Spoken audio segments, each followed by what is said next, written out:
అందరికీ నమస్కారం అండి.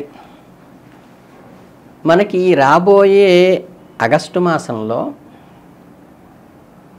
మనకి రాశులలో ఉన్నటువంటి కర్కాటక రాశి ఏదైతే ఉందో ఆ రాశి వారికి కలిగే ఫలితాలు ఏంటో తెలుసుకుందాం.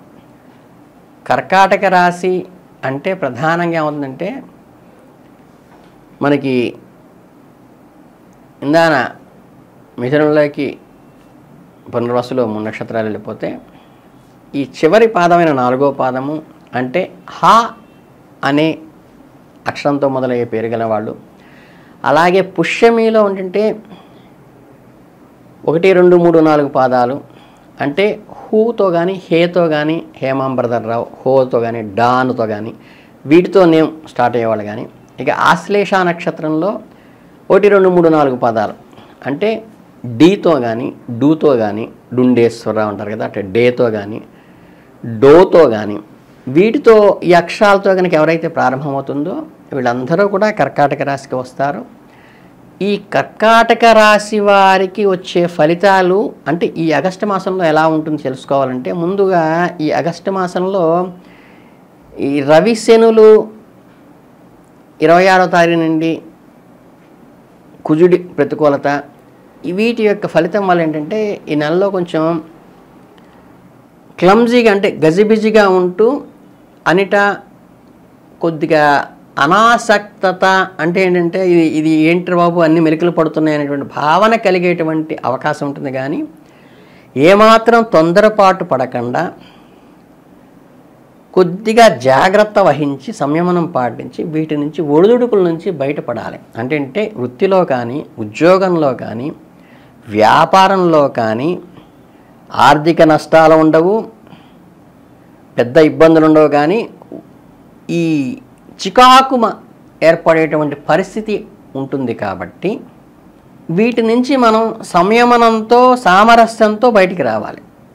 ఇక కుటుంబంలో ఏంటంటే శుభకార్యాలకి వివాహాల శుభకార్యాలకి మంచి అనుకూలమైన వివాసము చక్కగా ఆ పనులు చేపట్టి మీరు మనస్తకంగా బయటికి రండి. ఆరోగ్యం పట్ల ప్రత్యేక శ్రద్ధ అవసరము. చిన్న చిన్న ఆరోగ్య సమస్యలు కూడా వచ్చేటువంటి అవకాశం ఉంది. బట్ మీ శుభకార్యాలకి ఇవి ఆటంకం కలిగించవు. అలాగే ఈ ఆరోగ్యం పట్ల మన జీవన శైలి మార్చుకుంటూ ఈ రకరకాల ఇళ్ళు తిరిగేటప్పుడు రకరకాల ఆహారాలు తీసుకోకుండా ఆహార నియమం పాటించండి. మానసిక ఒత్తిడి నుంచి కూడా బయటపడే ప్రయత్నం చేయండి.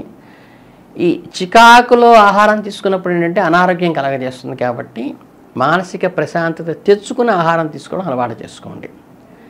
అలాగే కెరీర్ పరంగా అయితే మంచి అనుకూలం ఉంటుంది.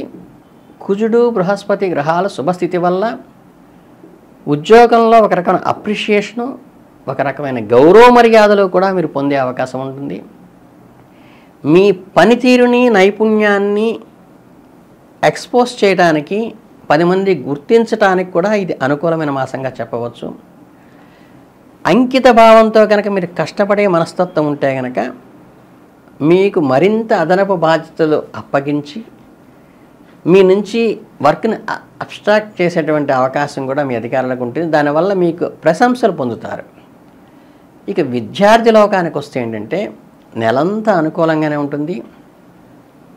గురువు శుభస్థితిలో ఉండటం వల్ల విజయం సాధించడానికి మీరు అనుకూలమైనటువంటి దాన్ని పొందటానికి కూడా మీకు అవకాశం ఉంటుంది. ఒక్క చదువు మీద మంచి పట్టు కూడా సాధిస్తారు. మీరు అనుకున్న గోల్ని కూడా రీచ్ అయ్యే అవకాశం ఉంటుంది. ఉద్యోగుల విషయానికి వస్తే ఏంటంటే మీరు ఈ సమయంలో మీ పై ఆఫీసర్ యొక్క మార్గదర్శకంతో కొంచెం చొరవ చూపించి ముందుకు వెళ్ళేటువంటి అవకాశం కూడా ఉంటుంది. కుటుంబ జీవితంలో ఏదైనా ఒడిదుడుకులు లాంటివి ఏర్పడినప్పటికీ కొంత జీవిత భాగస్వామి సలహాతో సామరస్యంతో ఆవిడ సపోర్ట్తో ముందుకు వెళ్ళచ్చు. కుటుంబ సభ్యుల మధ్య భేదాభిప్రాయాలు తలెత్తినప్పటికీ కూడా ప్రేమతోనే దాన్ని అధిగమించండి, ఆర్గ్యుమెంట్తో కాదు. వారి అభిప్రాయాల్ని గౌరవించడం ద్వారా ఇంటి పెద్దల యొక్క నిర్ణయాన్ని తలదాల్చడం ద్వారా మీ జీవిత భాగస్వామి సపోర్ట్ తీసుకోవటం ద్వారా, మనసు విప్పి వారితో మాట్లాడుకోవటం ద్వారా మీరు ఈ అననుకూల పరిస్థితి నుండి మంచి పరిస్థితుల్లోకి సానుకూల పరిస్థితిలోకి వస్తారు. ఆర్థిక పరిస్థితుల్లో కూడా ఏంటంటే, మీరు ఏదైనా పెట్టుబడి పెట్టేటప్పుడు జీవిత భాగస్వామి సలహాతో పెట్టండి. బ్యాంక్ బ్యాలెన్సులు పెరిగేటువంటి అవకాశం ఉంది, ఆదాయ వనరులు కూడా పెరిగేటువంటి అవకాశం ఉంది. కాబట్టి తెలివిగా నిర్ణయం తీసుకుని ఈ వచ్చినటువంటి సర్ప్లస్ అమౌంట్ని మీరు జాగ్రత్తగా ఇన్వెస్ట్ చేయటం వల్ల, అంటే ఇబ్బంది లేనటువంటి వాటిలో పెట్టుబడి పెట్టి జీవిత భాగస్వామి సలహా, మీ భార్య సలహా తీసుకుని మాత్రం పెట్టండి. కొంచెం అప్రమత్తంగా ఉండండి. శని ప్రభావం వల్ల కొంచెం అనారోగ్య సమస్యలు తలెత్తకుండా జాగ్రత్త పడండి. సరైన ఆహారం కానీ, వ్యాయామం కానీ, అలాగే తగినంత విశ్రాంతి కానీ తీసుకోవటం వల్ల ఆరోగ్యాన్ని కాపాడుకోవటానికి ప్రయత్నించండి. అలాగే ఏదైనా అనారోగ్య సమస్య వచ్చినప్పుడు ఒక్కసారి సింపుల్ చెకప్స్ ఏమన్నా సరే చేయించుకోవటం అనేది సూచన మాత్రంగా చెప్పడం జరిగింది.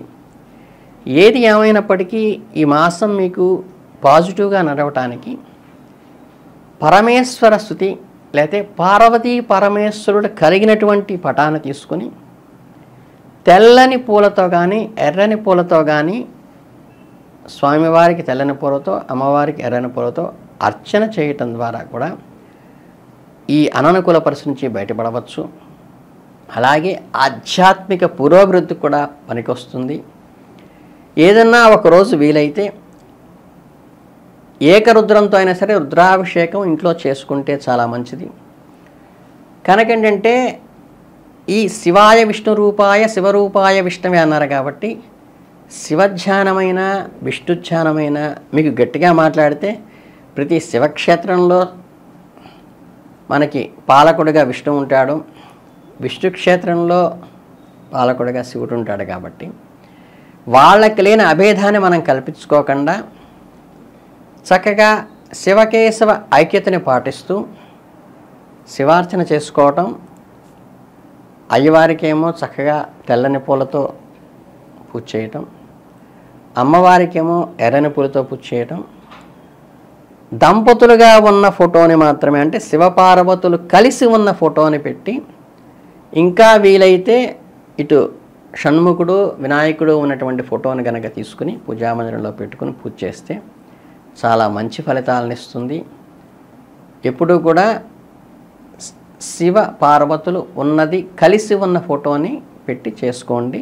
చాలా దంపతులకి అది చాలా అనుకూలంగాను, వాళ్ళ ఆది దంపతులు కాబట్టి వాళ్ళ అనుగ్రహం మన మీద ఉండటం వల్ల మనకి ఏ రకమైన ఒడిదుడుకులు కలగకుండా మనం జీవితంలో ముందుకు వెళ్ళడానికి చాలా ఉపయోగపడుతుంది. కనుక ఈ చిన్న రెమెడీ చేసుకుని మీరు ఈ మాసంలో మంచి అభివృద్ధి చెందుతారని మనస్ఫూర్తిగా కోరుకుంటూ ఆశీర్వదిస్తూ ధన్యవాదాలు.